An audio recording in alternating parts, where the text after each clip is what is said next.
What exactly are we trying to achieve? And my understanding, based on things that people in the administration have said, including the speech that Joe Biden gave in Warsaw, is that we want the war to keep going.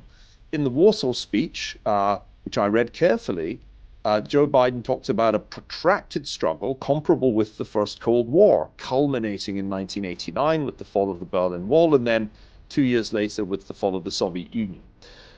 If that's the analogy, I think there is a lot of risk.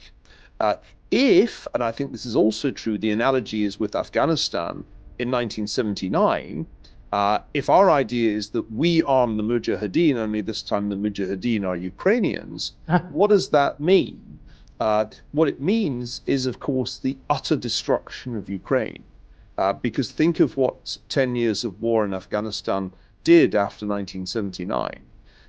If we think that by making Russia bleed, and I've heard that term used, in Ukraine, we're sending a signal to China, keep your hands off Taiwan, I'm not sure that that is at all how the Chinese are interpreting what's happening.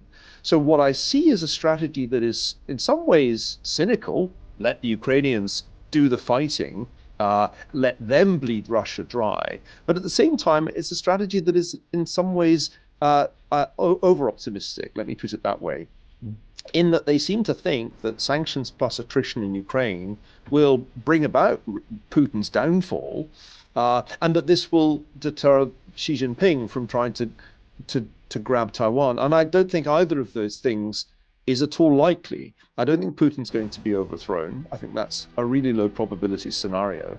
And I don't think the Chinese are going to be deterred from, at some point, making a move against Taiwan. So for all these reasons, I think the strategy that the Biden administration is pursuing is misconceived and very risky, because if you end up boxing Putin in, he's a war criminal, he's got to be overthrown.